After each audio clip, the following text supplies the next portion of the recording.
sorry for a little bit of delay. We'll be starting in no less than 5 minutes. Okay?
Late, but we don't want to keep you any longer, so we'll just start and then my other colleague will join. So I will adapt the program to suit accordingly.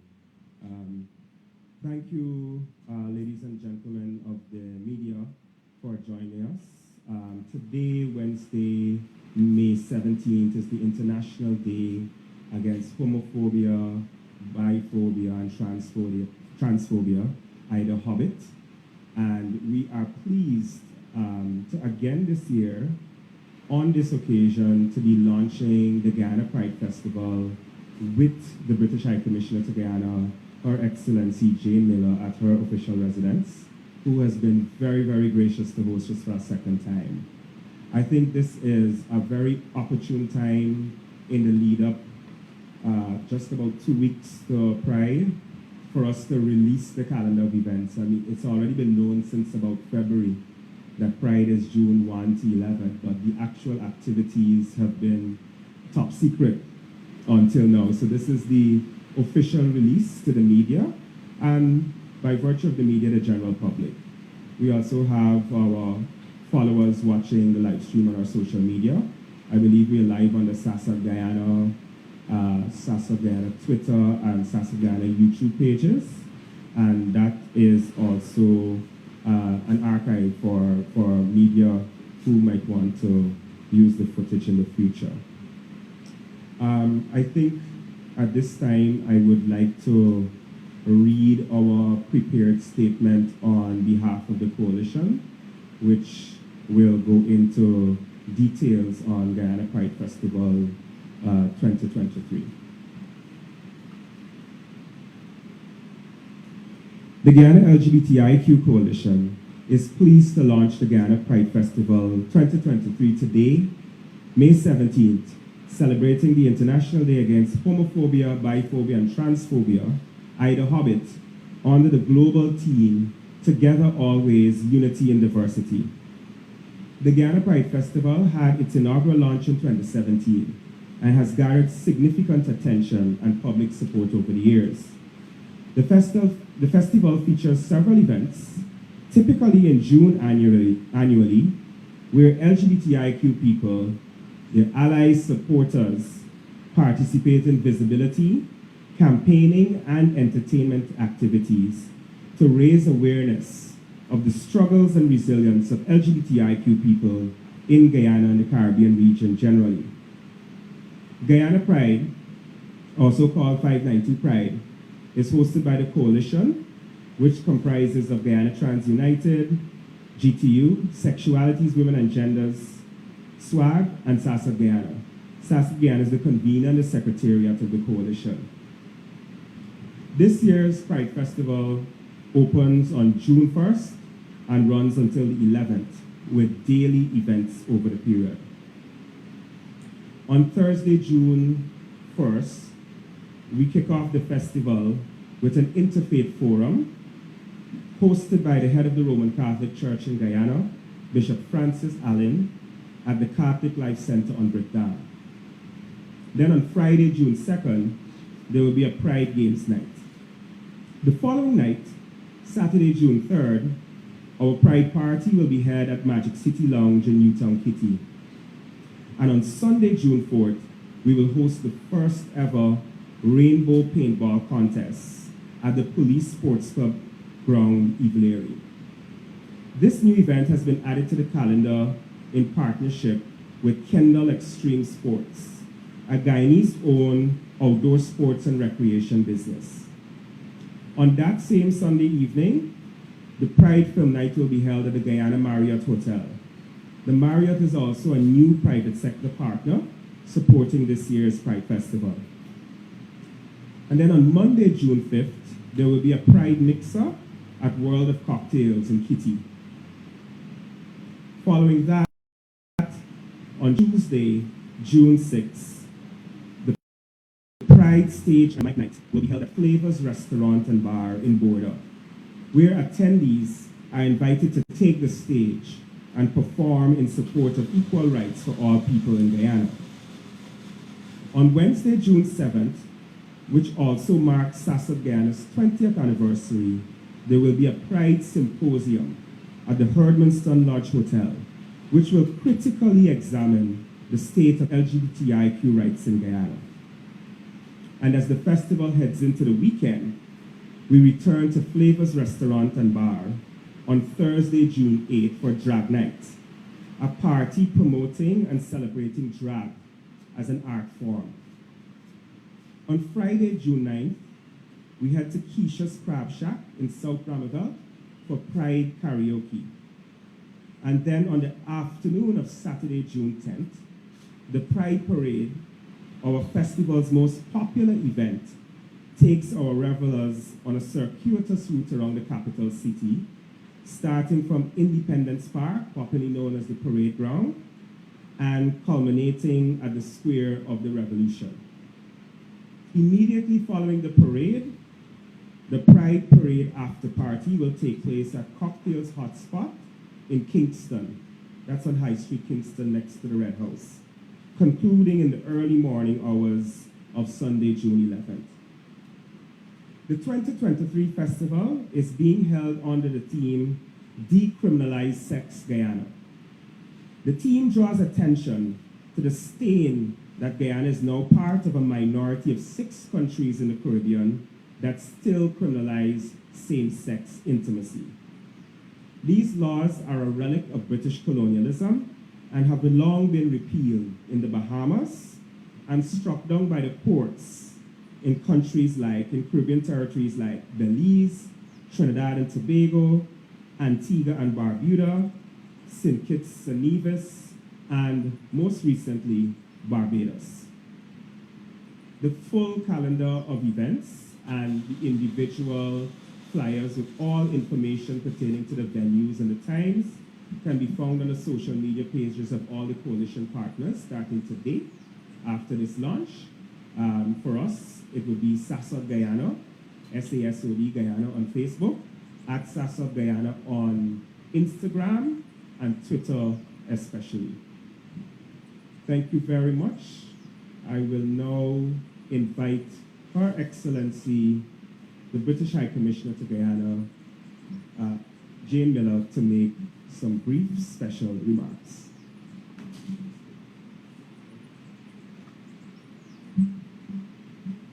Good morning, ladies and gentlemen, and it's an honour once again to be asked to host this press conference for this really important Pride Month that's going to be coming up.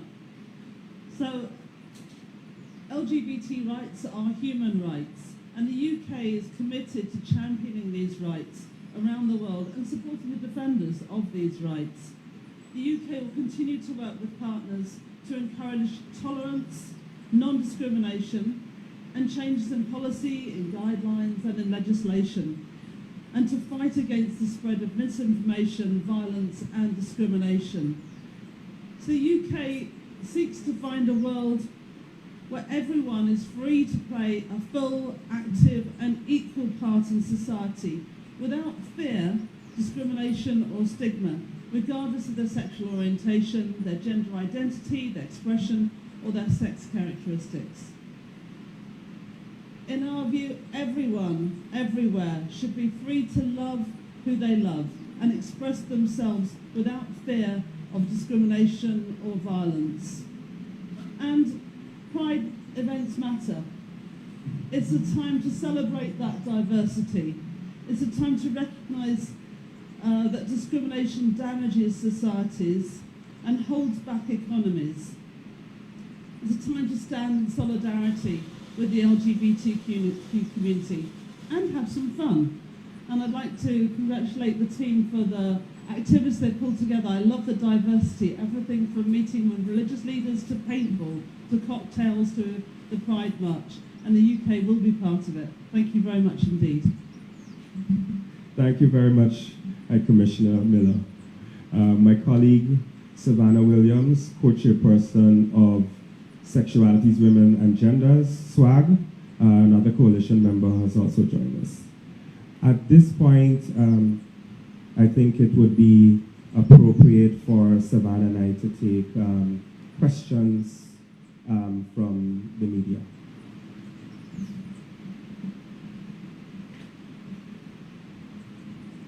So if you have any questions, you could just say your name and identify your media house and ask the question.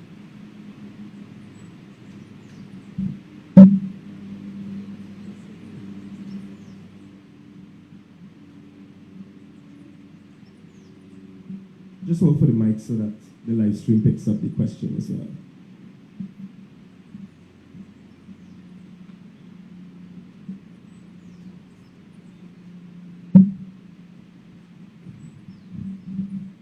Hi, good morning. I'm Tony Day from HB United News. I would like to ask Mr. Simpson, how many persons do you estimate to participate at the event?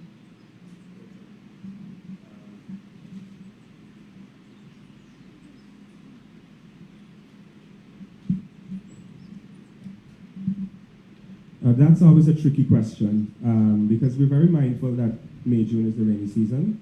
With the exception of about 2 events, we have facing the challenges of climate change, or the climate crisis really. We have, with the exception of 2 events, made all of the other events either indoors or semi-indoors for this reason. Every year, particularly around the Pride Parade, there is torrential rains just like a couple of days before.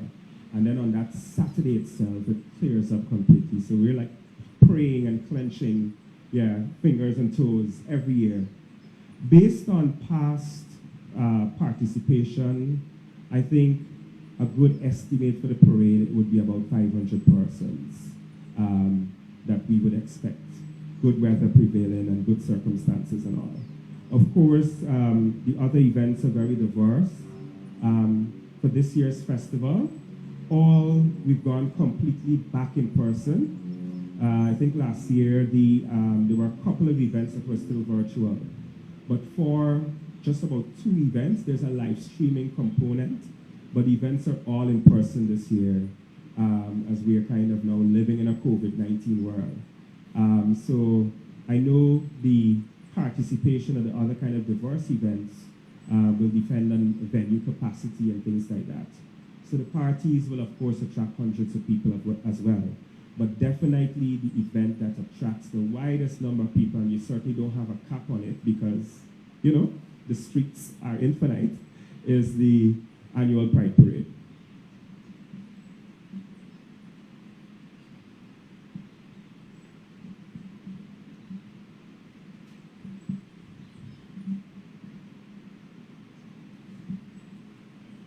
Good morning, Adrian from MTV News Update. My question is to you, Mrs. Simpson. Could you say how are you going to combat discrimination against persons that are going to be active in these celebrations?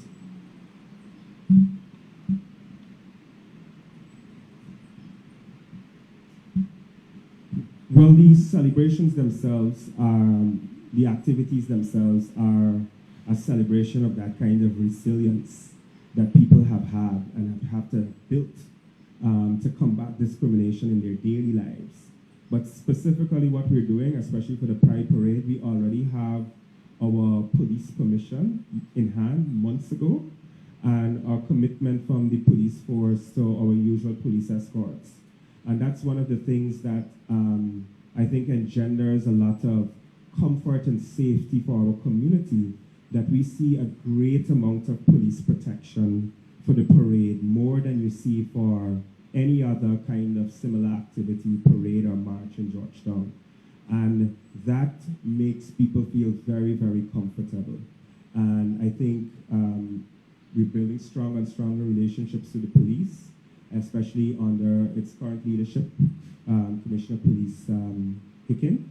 And we expect to receive that same kind of support again this year. We already have our permissions and everything in hand and documented. So we don't expect any incidents. We've been doing Pride since 2017.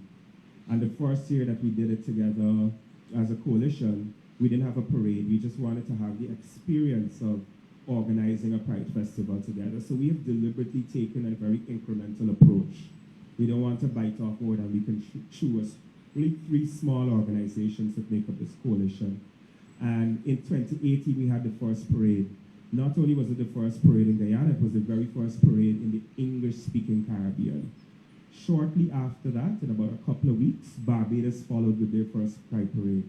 And then about a week or 2 after that, in early July, Trinidad and Tobago followed. None of the parades in the English-speaking Caribbean have had any incidents of violence. And where levels of tolerance and so go, Guyana is among the better in the Caribbean these days. As you all would know, in September of last year, we launched a public poll which measured attitudes towards LGBTQ people. And one of the significant findings, I think, the one that I always remember the most, is that from when we first did the poll in 2013, there was 25% of the population who we found were homophobic. Their view was that somebody should suffer violence just because they're homosexual, just because of their sexual orientation. And when we asked the same question again in 2022, we found that that 25% had decreased to nearly half or over half. So that had gone down to 12%, right? We moved from 25% to 12%. We would like to get that to completely zero. But these are the kinds of activities, the kinds of campaigning, and the kinds of events that contributes towards that. And I think over the years, Pride has been a major contributor to improving social attitudes and social tolerance. This year in particular, the Pride would not have been possible without the private sector partners. All the venues and hosts that we have mentioned are contributing their spaces, their facilities, their resources in kind to this festival. The coalition organizations itself are not directly providing any financing for any events. So this, I think, is really important for the sustainability of the festival. And some partners have come on board as recently as a couple of days ago. The meeting with the Marriott was just a couple of days ago, and they were like, we raised the question about supporting Pride 2024 because we're just about to launch today and it's such short notice. And then they asked, well, is there anything we can do this year? When is it this year? Is there anything we can do? And we looked around and we were able to, move some things around. Film night wasn't originally on Sunday, but we were able to shift some things around so that they could also contribute, and they were happy to come on board on the spot. And I think that's really important for the sustainability of the festival, and also the commitment and the support signals, I think, from private sector as a key stakeholder around the issue of workplace discrimination, that private sector in Guyana is totally against discrimination based on sexual orientation, gender identity, and gender expression. The trade unions are also completely on board from the work that we have done. So it's the government, it's the parliament, it's the lawmakers who are not doing their part, because they have the support of the public, and we found that in the poll as well. There was a specific question about if people supported protections for LGBTIQ people in the workplace. And we had over 70% of respondents who said yes. If I remember correctly, the exact percentage is somewhere around 72%. So you have public support, you have support from trade unions, and you also have support from private sector. So it's really now time for the lawmakers, for the government to act, to stop all the fancy rhetoric at cocktail parties and events and United Nations forums, and actually do something meaningful in the National Assembly.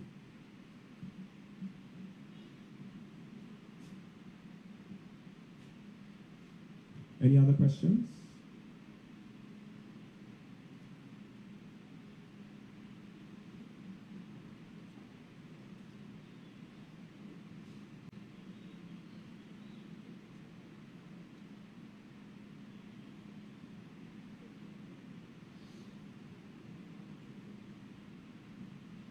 All right. If they are, yeah, this is actually if there were no other questions, I think we could bring the press conference to a close.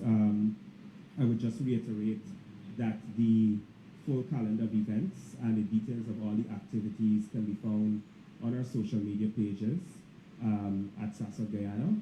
Facebook, Instagram, Twitter in particular are the popular ones that we use here in Guyana. Also LinkedIn. We also have a LinkedIn page. And if there are other private sector organizations, businesses who would like to contribute in some way, I know for some of the events that we're still looking for prizes, like the paintball contest and the Pride stage and the open mic night, they can reach out to us as well. Our email address is sasod@sasod.org.gy, and they could also contact us at 600-3050, by phone, WhatsApp, whatever is convenient. As word started to go around that we were having a presser to launch Pride, even up to yesterday, one business was certainly reaching out to find out what's on the calendar and how they can contribute. So we're still very much open to other kinds of contributions from private sector as well. Ladies and gentlemen, if there's nothing else, I'd like to thank you very much for attending. Also, once again, would like to thank the British High Commissioner to Guyana, Her Excellency Jane Miller, for hosting us at her lovely residence. I'm glad that the weather held up. We were worried about that with the torrential rains yesterday. And also to Political Officer Tiana Graham for all her support. To the Secretariat, my colleagues back at the Secretariat, especially our Monitoring and Evaluation Officer, Jaffier Mendonza, who's on site, and our live stream team, headed by Akeem Thomas, for all the support in making today's media launch, celebrating the International Day Against Homophobia, Biphobia, and Transphobia, Ida Hobbit 2023, a reality. Thank you.